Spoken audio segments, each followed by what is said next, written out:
Pronto, gravando. Agora sim, iniciando de forma oficial a nossa aula e também a nossa disciplina de Fundamentos da Matemática. Nesse caso, não elementar, nivelamento. Vocês veem na tela de vocês a nossa tela do SIGA-A, né? Ali vocês já têm a primeira aula, né?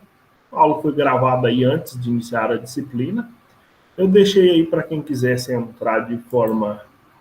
Você entrar antes e já ver aí alguns pré-requisitos da disciplina. Esse tema aí, conjuntos, né, não serão cobrados nas nossas provas, mas são pré-requisitos da nossa disciplina e qualquer um de vocês podem querer se inteirar desse assunto. Então, tem 2 vídeos ali, gravados há bastante tempo. Não sei se algum de vocês já assistiram, ou se não. Se assistiram, ótimo. Se não assistiram, vocês podem assistir esses vídeos quando bem entenderem, tá? São pré-requisitos da nossa disciplina. As nossas aulas começam hoje, dia 16, né? Vocês estão vendo aí que dia 16 é hoje, né? É a nossa primeira aula. Nós teremos a aula, esse momento síncrono, toda vez. Porém, nossa aula ficará gravada ali, né? Assim que a nossa aula aqui terminar, passa-se alguns minutos e a aula aparece gravada ali para vocês assistirem em qualquer outro momento que vocês quiserem ou puderem assistir, né? Da mesma forma que aparecem esses 2 vídeos aí dos pré-requisitos, aparecerão aqui as aulas, né? Por exemplo, aqui dia 16/9 vai aparecer aqui o vídeo. Lá no dia 23 vai aparecer aqui um vídeo depois da aula, né? Sempre assim. Vocês podem perceber, já olhando aqui, que a primeira avaliação acontece no dia 7 do mês 10, né? Avaliação da unidade 1. Então, se vocês já querem se inteirar sobre as avaliações, a primeira avaliação é no dia 7 de outubro. Seguindo isso aí, nós temos um calendário um pouquinho excêntrico, né, na nossa disciplina, mas aí nós temos todas as avaliações e todas as aulas já estão aí, né? Inclusive, todas elas têm um link aí para a chamada do Google Meet. É sempre o mesmo, né? É sempre o mesmo link, sempre nesse horário, às quintas-feiras, no mesmo link, vocês podem entrar para acompanhar a aula. Alguma dúvida inicial? Não? Bom, já que não tem nenhuma dúvida inicial, vou tirar isso aí da tela e vou colocar nossa matéria aí, né? Que é mais importante.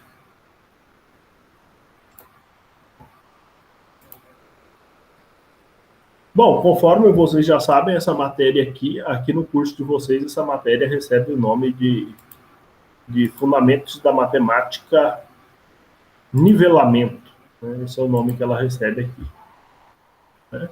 Então, a sigla aí que é FMN, para se referir a essa disciplina, é uma disciplina aí de primeiro semestre, e os conteúdos a serem estudados nessa disciplina são as funções, né? Funções em geral, função do primeiro grau, função do segundo grau, função logarítmica, função quadrática, função trigonométrica, assim por diante. Funções. E é isso aí que nós vamos estudar. Antes que eu me esqueça, né? Eu sou o professor Júlio e vou estar com vocês nessa jornada aí para estudar funções. Pessoal, alguma dúvida antes de que eu inicie o conteúdo? Tem coisa que vocês queiram dizer? Caso não, então continuamos aqui. Então, hoje eu vou começar com um exemplo de função, né? Peguei aqui um exemplo que envolve encher o tanque de um carro, considerando que você pague R$ 5,00 o litro de gasolina, né? Nós vamos construir uma função a partir dessa situação. Encher o tanque de um carro, pagando R$ 5,00 por litro de gasolina. Se tu colocar 0 litros de gasolina, nada. Quanto você paga? Você paga nada. Essa é a ideia, né?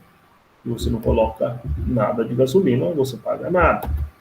Se você colocar 1 litro de gasolina, se a gasolina está custando R$ 5,00, você vai pagar R$ 5,00. Se você coloca 2 litros de gasolina, Considerando que a gasolina está R$ 5, você paga 10. Vocês vão percebendo onde eu quero chegar. Se você colocar 3 litros, você pagará 15. E assim por diante, né? Então, eu tenho uma situação aí que eu tenho um valor de entrada e um valor de saída. O valor de entrada se refere à quantidade de litros de gasolina que eu coloco no tanque, enquanto que o valor de saída se refere à quantidade que eu vou pagar, né? Mas o valor da saída não é igual ao número da entrada, né? Na entrada eu tenho um número, na saída eu tenho outro. Por exemplo, quando eu tenho entrada 3, a saída é 15. Quando eu tenho entrada 2, a saída é 10. Ou seja, eu tenho um número de entrada e um de saída. E são números diferentes. São diferentes, mas eles estão sendo... Um número é transformado no outro por meio de uma regra. Essa regra será a função. Porque aqui eu posso dizer que o preço a pagar é dado em função da quantidade de litros de gasolina que eu coloquei no carro. E eu não posso dizer o contrário, não posso dizer que a quantidade de gasolina é dada em função do preço, mas eu posso dizer que o preço é dado em função da quantidade de gasolina. Então, sempre que eu falo aqui que uma coisa é dada em função de outra, eu faço uso da palavra função propositalmente, porque o nosso assunto são funções, o assunto dessa disciplina. Essa disciplina, vocês têm ela porque depois vocês vão ter as disciplinas de cálculo, por exemplo. E tudo que vocês fazem em cálculo, fazem usando funções. Então, para que você seja um aluno que domine as disciplinas de cálculo, você precisa dominar as funções, precisa conhecer as funções de frente para trás para frente, né? Então, aqui a gente vai falar de funções. E função nada mais é do que uma regra que pega um número e transforma no outro, de maneira que a gente possa dizer que esse outro número é dado em função daquele primeiro. Pense numa situação do mundo real. Uma variável é dada em função da outra? Se sim, então você tem uma função. Aqui nesse slide, a situação é encher o tanque. No conjunto que está à sua esquerda, vocês têm a quantidade de litros. E no conjunto da sua direita, você tem o preço a pagar. E o preço a pagar é dado em função da quantidade de litros. Então, aqui nós temos litros. E aqui do outro lado, nós temos dinheiros a pagar. Dinheiro a pagar.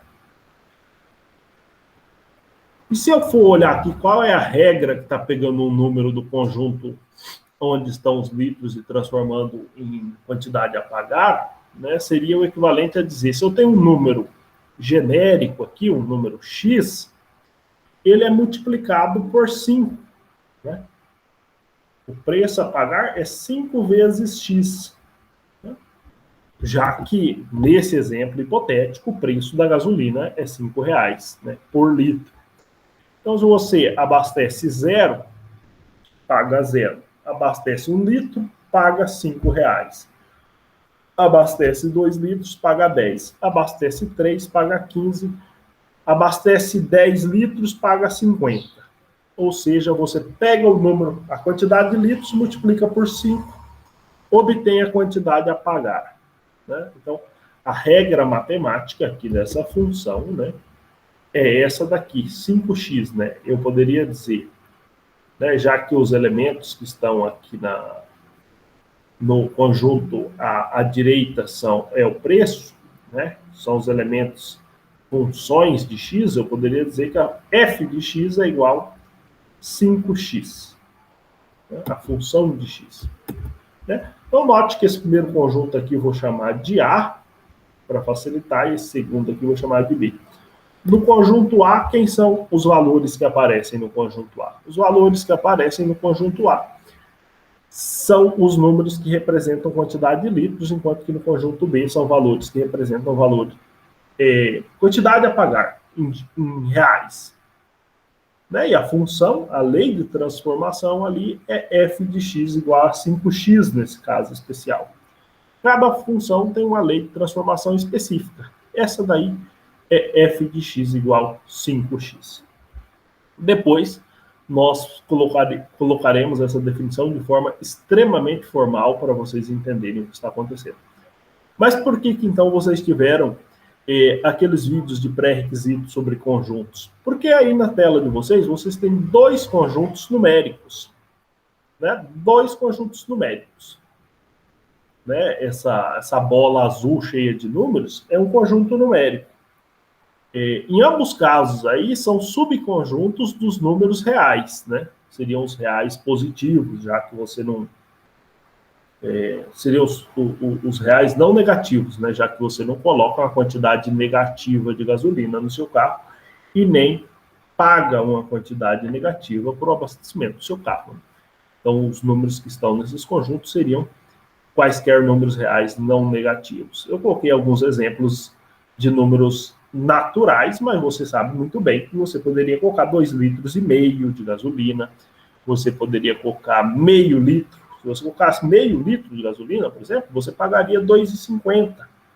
Você colocaria uma quantidade que não é inteira e também pagaria uma quantidade que não é inteira. Né? Poderia ser qualquer valor real não negativo em qualquer um desses dois conjuntos. Então, você tem dois conjuntos. Cada conjunto desses contém números que são quem? As variáveis. Você tem duas variáveis. Variáveis significa algo que varia. Né? O que está variando? Quantidade de litros e preço a pagar. Né? Quantos litros eu vou colocar? Não sei.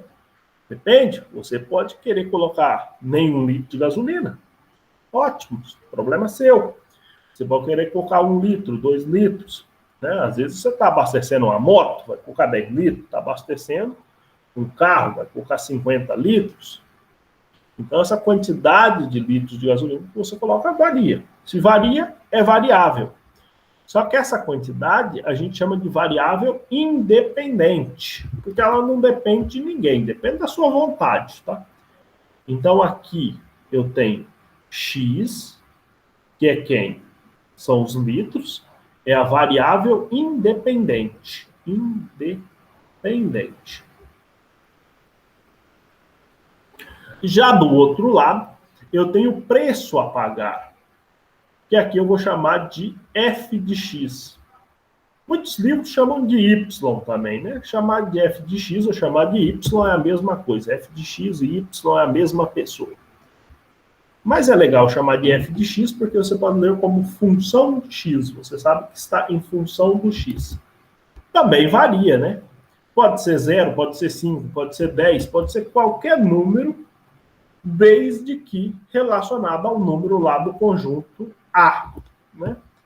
Então, aqui no conjunto B, eu tenho a variável dependente. Por que dependente? Óbvio, porque a quantidade que eu pago depende da quantidade que eu abasteci. Né? Não pago qualquer valor. Né? Vou olhar para quando eu abasteci para saber quanto é que eu vou pagar. Então, eu tenho variável dependente e independente e tenho a lei de formação da função, que nesse caso é f de x igual a 5x. Né? Essa caixinha que pega um número e transforma em um outro, a regra dela é 5x. Se ela pegar o número 200, né? Abasteci, levei um galão de 200 litros lá para encher de gasolina, quanto eu vou pagar? Pego o número 200 e multiplico por 5, né? Vai dar 1.000. Que é a quantidade que eu vou pagar. Então, essa é a ideia básica de função. Alguém quer acrescentar alguma coisa, fazer uma pergunta nesse momento, antes que eu prossiga?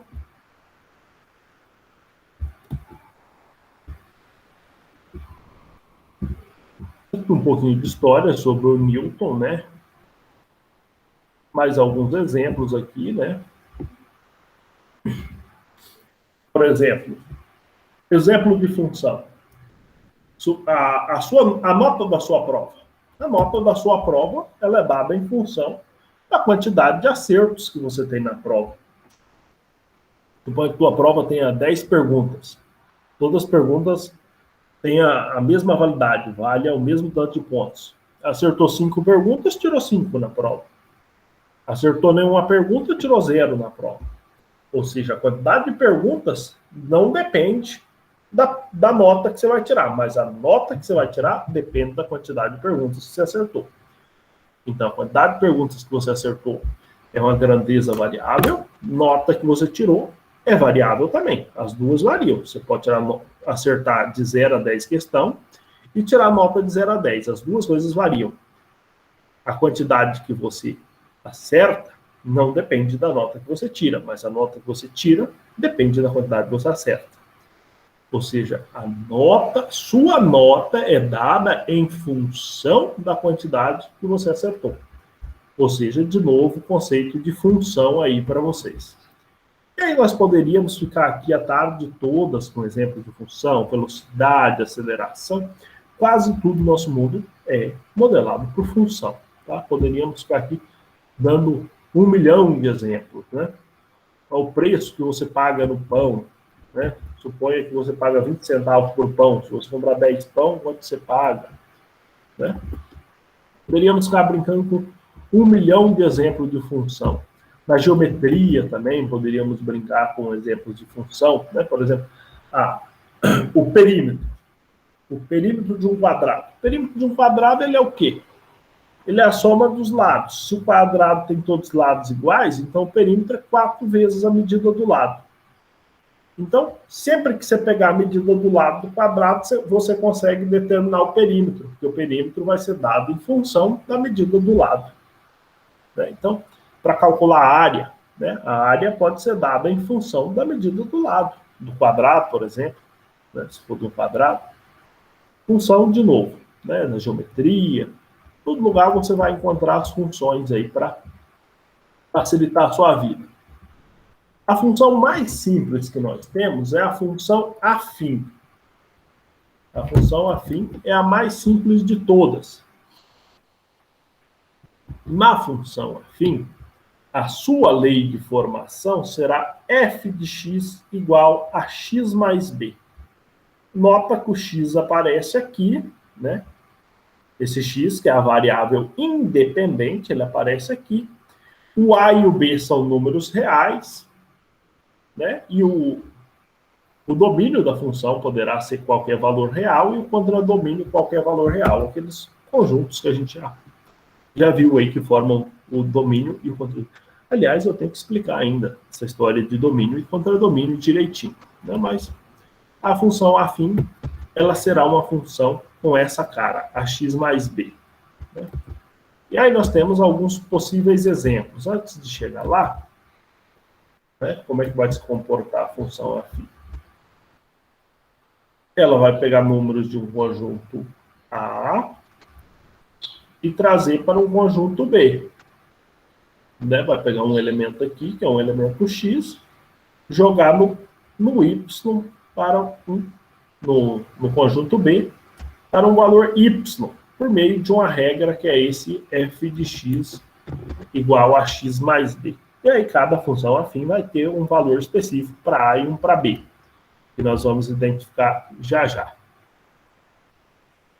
Para você fazer o gráfico de uma função afim, o que seria o gráfico de uma função afim? Vai ser o conjunto de todos os pontos determinados por essa função. Né? Se eu voltar um pouco na minha apresentação, aqui atrás, eu vejo que para cada valor de x, eu tenho um valor de y. Né? Cada valor de x aqui, eu tenho um valor de y. Juntando um valor de x com o correspondente em y, eu tenho um ponto no plano cartesiano. Quando eu juntar todos esses pontos, eu vou formar uma reta, no caso da função afim. Vou formar uma reta, que era disso que a gente estava falando aqui. Eu vou formar uma reta com esses pontos. Né? Então, os pontos serão formados, né, para um valor de x, tu encontrará um de y e tu formará um ponto. Né? Quando tu juntar todos os pontos, tu terá uma reta. Né? Isso no plano cartesiano. Aqui temos um exemplo para facilitar. Y igual a x mais 1.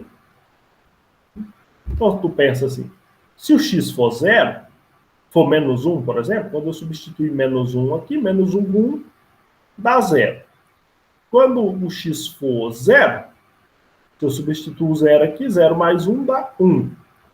Quando o x for 1, 1 mais 1 vai dar 2. Então, você tem pares ordenados, né?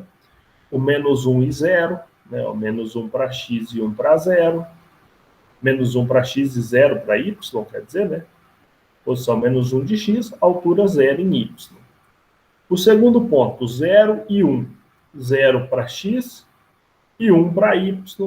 O terceiro ponto, 1 para x e 2 para y. Né? Aqui é o terceiro ponto. Eu consigo desenhar uma reta, né? Que passa por todos esses pontos. Esse é o gráfico da função afim.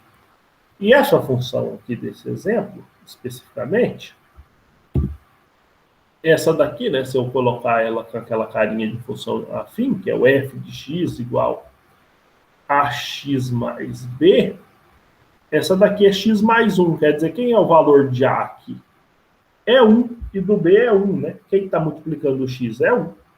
Então, significa que o meu a é 1 e que o meu b aqui é 1 também, né? Porque o cara que está somando é igual a 1, né? Se eu trouxer para essa notação aqui de cima.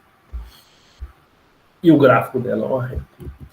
Só vocês querem fazer alguma pergunta nesse momento? Alguma dúvida que tenha surgido? Tá tudo bem para vocês. Então, seguimos. Outro exemplo de função afim aqui. Y igual a menos 2x. Né? Se eu colocar na notação f de x igual a x mais b, significa aqui que o meu a é menos 2, né? E quem que é o b? Não tem ninguém somando, então b é 0, né? Então, é menos 2 e o b é 0. Aí eu posso atribuir alguns valores para x e vou encontrar o correspondente para y. Por exemplo, se eu colocar o valor menos 1 para x, vai ficar menos 2 vezes menos 1, que dá 2 positivo. Se eu colocar 0 para x, menos 2 vezes 0 dá 0 para y. Então, eu tenho dois pontos. Menos 1 e 2 positivo e o ponto 0 e 0. Com 2 pontos, você consegue traçar qualquer reta. Ou seja, com 2 pontos da função afim, você consegue fazer o gráfico da reta da função afim. É esse caso aí que vocês têm. Aliás, algumas informações importantes. O gráfico da função afim sempre é uma reta. Ele sempre vai cortar o eixo y na altura do b. Né? Por exemplo, b é 0, então ele cortou o eixo y na altura 0. Né? Vocês podem ver bem aqui, ó, que ele cortou o eixo y na altura 0. Porque o valor do b é 0. Sempre vai cortar o eixo y na altura do b. Então, a regra. Vou fazer um exemplo aqui de função afim para ilustrar essa ideia. Por exemplo, aqui, vamos pegar aqui a história de um taxista que cobra R$ 2,50 de bandeirada mais R$ 1,50 por quilômetro. Significa que eu vou conseguir montar uma função aqui, ó, do tipo f de x igual 1,50 multiplicado por x mais 2,50. Né? O x vai ser os quilômetros corridos, né, da corrida, e o f de x vai ser o dinheiro a pagar, né? Só para ficar bem claro aqui. F de x vai ser o dinheirinho a pagar, aqui nesse caso em reais, e o x vai ser a quilometragem, né? Por exemplo, se eu entrei no táxi, andei nada e saí, andei 0 quilômetro, né? Vou pagar R$ 2,50 da bandeirada. Se eu andar 10 quilômetros, eu vou pagar R$ 15 pelos 10 quilômetros e R$ 2,50 da bandeirada, ou seja, R$ 17,50. Né? Já consegui determinar uma função aqui. Essa função se encaixa perfeitamente no padrão da função afim, né? Que é a x mais b. Aqui o meu b vale 2,5 e o a vale 1,5. Né? Aqui, ó, de novo. Claro que no lugar de f de x eu posso colocar um y também, não tem problema nenhum. Né? Eu tinha escrito f de x igual 1,5x mais 2,5. E aí eu posso determinar alguns pontos dessa função, igual eu falei para ti. Se eu entrei no táxi e saí sem andar nada, vai dar 2,50, né? Se eu colocar 0 no lugar do x, ele retorna 2,50 para o y. Se eu andar por 1 quilômetro, essa parte aqui vai dar 1,50 vezes 1, que é 1,50, mais 2,50 vai dar R$4. Se eu andar 2 quilômetros, eu vou substituir o 2 no lugar do x, 1,50 vezes 2 dá 3, 3 com 2,50, 5,50. Se eu andar 3 quilômetros, vou fazer 1,50 vezes 3, que vai dar 4,50, mais 2,50, 7. Então, aqui eu dei alguns valores, né? Alguns pontos, algumas correspondências entre valores de x e de y, né? E se eu fizesse aqueles dois conjuntos A e B lá atrás, o 0 aqui está associado ao 2,5, o 1 está associado ao 4, o 2 está associado ao 5,5, o 3 está associado ao 7. E esses são alguns exemplos. Poderia colocar mais números aí. Se eu fosse fazer o gráfico, pegando alguns dos pontos, ó, o 0 está associado ao 2,5. 0 para x, 2,5 para y. O 1 está associado ao 4. 1 para x, 4 para y. Com 2 pontos eu faço o gráfico. Talvez os senhores se perguntem por que esse gráfico não continua para o lado de cá. A resposta é bem simples, pelo contexto. Né? Qual que é a menor quilometragem que você poderia andar com o táxi? 0 quilômetros, né? Não dá para andar uma quilometragem negativa e muito menos pagar menos que 2,50. O mínimo que você vai pagar é 2,50.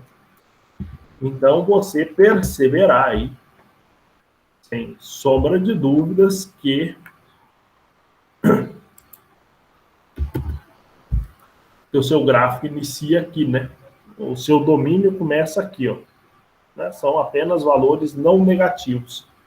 Já a sua imagem é daqui para cima, apenas valores maiores ou iguais a 2,50. Né? O menor valor possível que você vai pagar na corrida é 2,50 e depois disso tu pode pagar qualquer valor. E a menor quantidade que tu pode andar é 0 km. Já alguma dúvida nesse momento? Vocês é que vão dizendo aí se tem dúvida ou não, né? Porque daí eu sei no momento de diminuir o ritmo.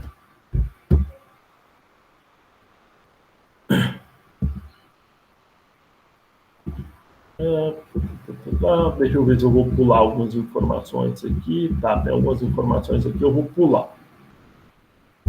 Eu vou pular e vou colocar outra apresentação aqui para vocês.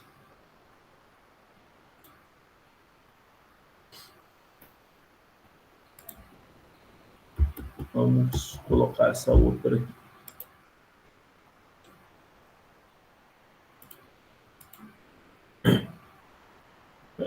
Então, eu vou continuar falando da função afim. Vou dar uma retomada em algumas coisas. Eu vou usar um slide que eu havia já produzido em outro momento. É um slide bem simples. Mas é para discutir características das funções afim. Além disso, função linear e função constante. Então, vamos lá. Eu vou pegar um exemplo de uma pessoa que é um vendedor. Né? Imagine você, um vendedor contratado por R$2.000 por mês, com direito a uma comissão de 5% do valor das suas vendas. É possível escrever uma função que me retorna o salário que esse vendedor recebe em função da quantidade que ele vende? Sim, é possível. Olha aqui. 2.000 é fixo, né? Não importa quanto ele vende, ele ganha 2.000. Porém, além desse 2.000, ele vai ganhar 5% sobre o valor que ele vende, né? Imaginar aqui um exemplo hipotético. Se ele vender R$1.000 no mês inteiro, né? Foi que a venda que ele vendeu foi R$1.000. Quanto é que ele vai receber? Bom, ele vai receber 2.000 mais 5%, que é 0,05 de 1.000. Né? 5% de 1.000, 5% de 100 é 5. 5% de 1.000 é 50, né? Então, ele vai receber 2.050. Né? Se ao final de um mês que ele fez R$1.000 em venda, e ele tem esse tipo de salário, ele vai receber 2.050. Se ele tivesse vendido nada, ele vai receber 2.000. Né? E aí, a partir dessa quantidade mínima que ele recebe, que é o 2.000, ele começa a receber mais dependendo da quantidade que ele vende. Né? Porque ele ganha 5% do total que ele vende. Né? Se ele vender, sei lá, 10.000, aí ele já vai receber 2.500. Se ele vender 100.000, aí ele vai ter um salário de 7.000 no final do mês. Né? O salário dele vai aumentando conforme ele vende. Então, se a gente olhar para essa situação, a gente percebe que essa daí é a função. Essa função é uma função afim. Né? Porque o que ele recebe no final do mês varia dependendo da quantidade que ele vende, que também varia dependendo da sorte dele. Então, a quantidade que ele vende é a variável independente, porque não depende do que ele ganha, mas o que ele ganha é a variável dependente, porque depende do que ele vende. Né? Claro, o que ele ganha é o f de x, ou y. Já o que ele vende é o próprio x. E para mim descobrir o f de x, sabendo o valor específico de x que ele vendeu, eu substituo nessa fórmula, né? 2.000 mais 0,05 vezes x. Bem simples.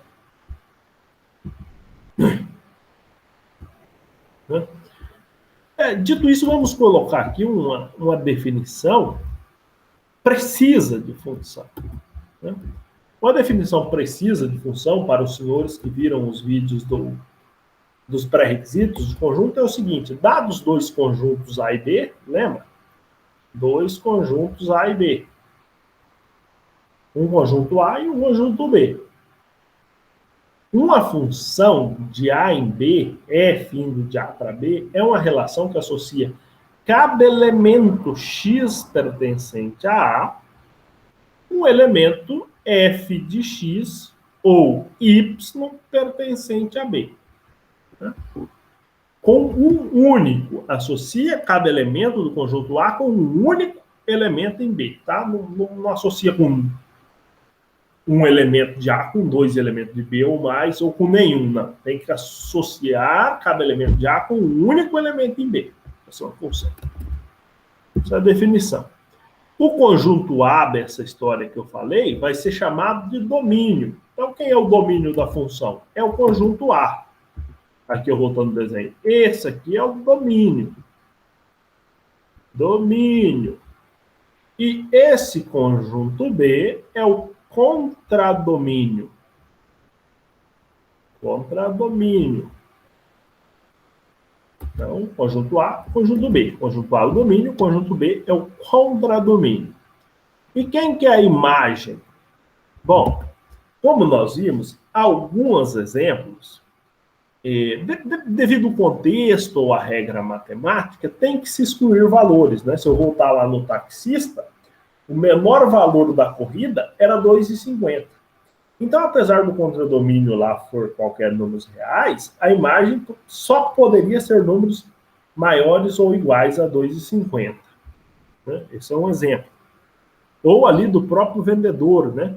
Ele ganha 2.000 mais 5%. Então, o menor valor que ele vai ganhar é 2.000, porque se ele não vender nada, ele ganha 2.000. Não tem como ele ganhar menos de 2.000. Então, quem é o contradomínio daquela função? Todos reais, mas a imagem vai ser apenas valores reais maiores ou iguais a 2.000. E aí eu trago um exemplo também aqui de uma função que te dá o lado de um quadrado em função da área. Como é que você sabe o lado do quadrado, tu conhece a área? Raiz quadrada, né? Só que a raiz quadrada, você sabe que ela só admite números positivos aqui no lugar do x, né? Positivos e o zero também, né? Melhor dizer assim, reais não negativos. Então, a imagem dessa função aqui só pode ser o conjunto dos reais não negativos. A imagem não pode admitir números negativos aqui. Dúvidas? Não? Então, seguimos. Já o gráfico eu já tinha mencionado para vocês, uma definição precisa do que eu já mencionei é que o gráfico é o conjunto de todos os pontos que contém as coordenadas x e f de x. Né? Todos esses pontos eles vão formar um desenho que é o gráfico da função. Claro que x tem que ser elemento do domínio, né? E aí outra definição bem precisa de outro termo que a gente já trouxe, que é a função afim. A função afim, ela tem essa cara aqui. F de x igual a x mais b. Vocês notem que o contradomínio são todos reais e que o domínio pode ser uma parte dos conjuntos reais ou todos reais. Por que pode ser uma parte? Novamente, entra nessa questão de contexto. Por exemplo, lembra o taxista? O domínio continha valores de quantidade de quilômetros rodados. A menor quilometragem rodada é 0 quilômetros. Não tem como você colocar números negativos, dizer que ele rodou menos 100 quilômetros. Então, o domínio pode ser um subconjunto dos números reais. É claro, para os nossos propósitos, né? Mais um exemplo para as coisas ficarem bem claras. Um vendedor... é o mesmo exemplo, né? O vendedor contratado por R$2.000 por mês com a comissão de 5%. Se a gente considerar que X é o valor que ele vende, então o que ele recebe é dado por F de X igual 2.000 mais 0,05x. Se ele vender, por exemplo, 5.000 no mês, ele vai receber de salário o F de 5.000, que é 2.000 mais 0,05 multiplicado por 5.000 que ele vendeu. Dá 2.250.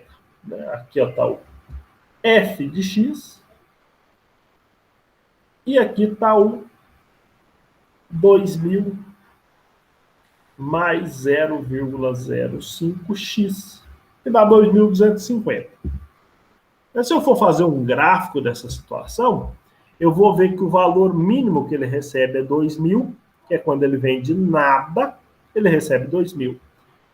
E a partir desse momento, tudo que ele vai vendendo, ele vai ganhando mais. Só para pegar aqui essa situação que ele vendeu 5.000, tá onde aqui? Tá bem aqui no... Ixi, nem apareceu aqui no gráfico, né?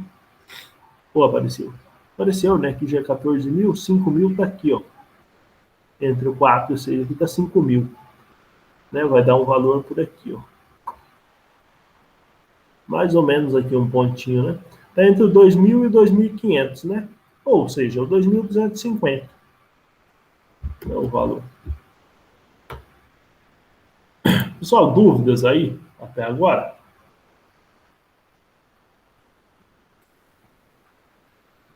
Não? Então seguimos. Sobre a função afim, né, que é essa função que nós estamos falando, que é a função f de x igual a x mais b, né, a função afim é f de x igual a x mais b. Essa função aqui, além de ser chamada de função afim, também é chamada de função do primeiro grau, tá? Função do primeiro grau. Por quê? Isso aqui para separar ela da função do segundo grau, função do terceiro grau, função do quarto grau e assim por diante. Entre as funções afim, nós temos três funções interessantíssimas. Né? Já que a afim é f de x mais b, nós temos algumas possibilidades. Por exemplo, se o b for zero, nós teremos esse último caso aqui, ó. Vai ficar f de x igual a x só. Se você tiver uma função do tipo f de x igual a x, ela será chamada de função linear. Se o a for zero, vai sobrar só o b. É o segundo caso. Né? O a é zero, sobra só o b. Aí você tem uma função constante, porque para qualquer valor de x, o y dá sempre b. E nós também temos esse tipo aqui, que é a primeira, que é uma função linear, só que além de ser linear, o a é exatamente 1. Essa é a função identidade, f de x igual a x, porque ela pega um número e devolve sempre o mesmo número. Se ela pega 10, devolve 10. Se pega 100, devolve 100. Essa função é maravilhosa. Tá? Então, sim, a identidade é linear, né? E o gráfico da função identidade sempre passará pela origem, tá? Basta vocês fazerem alguns que vocês verão que isso sempre acontece. Né? Mais um exemplo aí, agora com a função linear. Né? Uma linha de produtos tem todos os seus produtos colocados em promoção com desconto de 5% do valor inicial. Então, o valor a ser pago será... Bom, se você vai tirar 5%, você vai pagar 95% do preço. Né? Então, você tem o preço antigo, o preço novo é 95% do preço antigo. Ou 0,95 vezes o preço antigo. Né? Seria um exemplo da função linear. Agora, um outro tipo de função que é interessante trazer para vocês é a função poligonal. Essa função ela é linear em pedacinhos, né? Até que ela é linear, até que ela é linear, daqui até que ela é. Só que ela vai mudando, né? Cada pedacinho ela tem uma cara.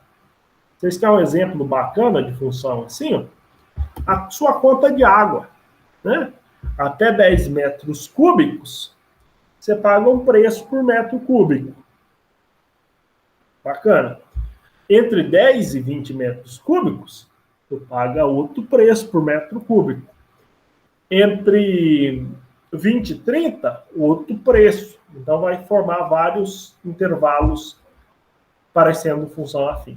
Imposto de renda também é assim, né? Inicialmente ela é constante, é zero. Depois ele tem um valorzinho para outra faixa. Depois outro valor. São exemplos de funções poligonais. Né? Formam um polígono, né? Por isso o nome. E a definição seria essa: uma função é uma função poligonal se o seu gráfico é uma linha poligonal. Aqui eu trouxe um exemplo do imposto de renda.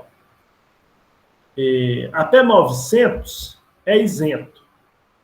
Entre 900 e 800, você paga 15%. E maior que 1.800, você paga 25%. Então, como é que vai ficar essa função? Ela será uma função assim, ó. 0 se x está entre 0 e 900. Entre 900 e 1.800, você vai pagar 15%, que é 0,15, só que menos 135. Por que menos 135? Porque 135 será o valor que dá quando você aplica 15% ao 900. Só que você pensa assim, até o 900 não pagava nada. Então quer dizer o quê? O cara que paga 899 não paga nada. O cara que paga 900 vai pagar R$135? Não dá certo, né? Então você pega o valor que dá nessa faixa, que você dá obtendo 15%, e retira 135. Então, para 900, vai dar zero ainda. Aí, para 901, vai dar um pouquinho mais que 135, só que você tira 135, então ela vai crescendo. Deixa eu ver se eu coloquei um gráfico. Aqui o gráfico, né? Até aqui, ó, até o 900 aqui, ó, é zero. E aí depois ela começa a crescer a partir do zero até aqui, ó, né? Ela não dá um pulo de uma vez aqui para cima, não. Ela vem crescendo. Ela cresce por causa, sem pular de uma vez por causa dessa parte. A mesma coisa acontece aqui se x é maior que 1.800, né? Ela não vai dar um pulo lá para cima. Você tem que descontar esses 315 para ela começar aqui. Mas ela muda o comportamento, né? Se eu olhar com cuidado aqui, ó, eu vejo que essa linha... Deixa eu apagar essas marcações. Essa linha ela tem uma cara no início, depois ela cresce e depois ela cresce mais rápido. Isso aí é uma função poligonal. Só alguma dúvida até esse momento aqui? Tranquilo, professor. Alguém quer perguntar alguma coisa? Ninguém? Mas aí vai ser bom, hein? Vocês não têm dúvida nenhuma, vai ser a minha melhor turma, né? Deixa eu abrir mais um programa aqui para mostrar algumas coisas para vocês.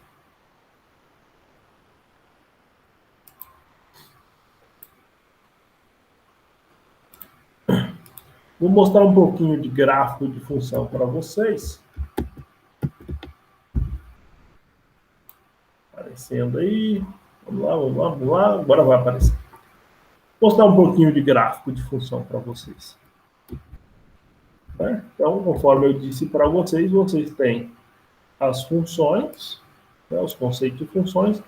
A coisa que vocês precisam entender um pouco é sobre gráfico de funções. Pensando nisso, eu coloquei aqui o GeoGebra aqui para a gente ver um pouquinho de gráfico de função. Né? Por exemplo, como que é a função afim? Né? A função afim, ela é f de x igual a x mais b.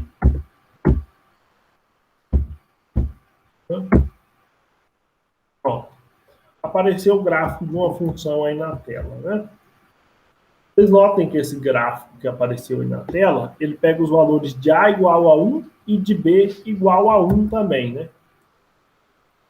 Então, que função é essa daí? É o f de x mais 1, né? Eu posso colocar aqui na tela, ó, um texto aqui, ó, né? Seria essa função que está aí, seria o f de x ao x mais 1. Essa daí que está aí nesse momento. Seria o x mais 1. Puxar isso aqui para cá, não dá para puxar. Seria o x mais 1, essa daqui, porque eu peguei o a e o b igual a 1. Agora, eu posso variar o valor do b para ver o que acontece com a minha função quando eu mexo apenas com o valor de b.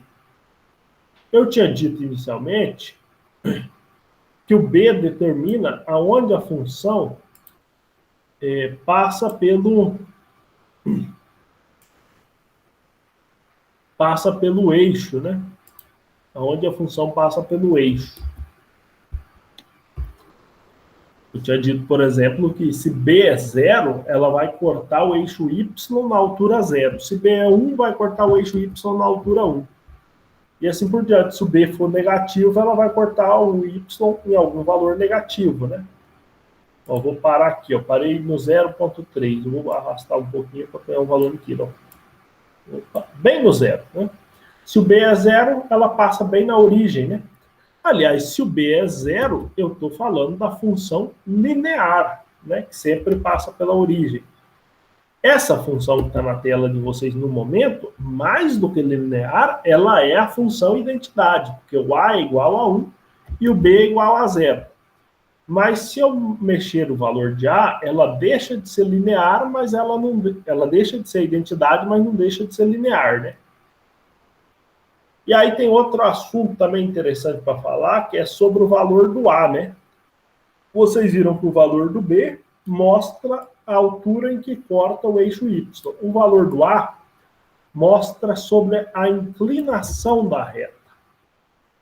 Inclusive, os senhores já sabem, se a é negativo, a reta é decrescente. Se a é positivo, a reta é crescente, né? Basta observar aqui, ó. A positivo, reta crescente. Começo a diminuir os valores de a minha reta começa a ter uma taxa de crescimento menor e se torna decrescente quando a é negativo. Né? Observem aí o que vai acontecendo quando o valor do a vai variando. Deixa eu aumentar a velocidade aqui, né?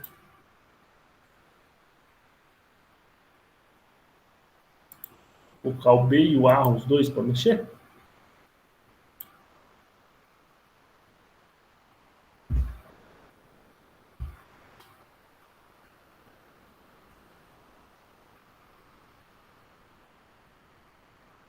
Tá bom, né? Só alguma dúvida sobre essa parte dos gráficos aqui no GeoGebra? Gráfico da função afim? Se tiverem dúvida, a hora de perguntar é agora.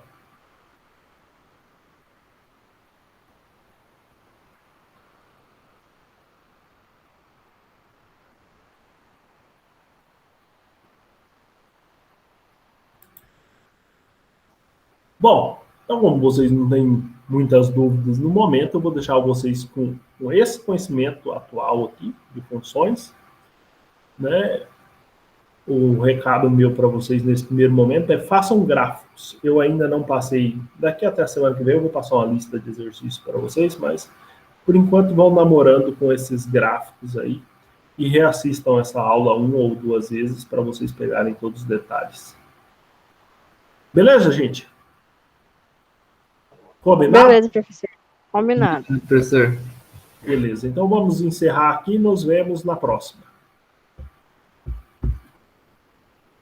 Boa tarde para vocês. Obrigado, professor. Boa tarde, Tchau, tchau. Boa tarde. Obrigada. Tchau, tchau. Até a próxima.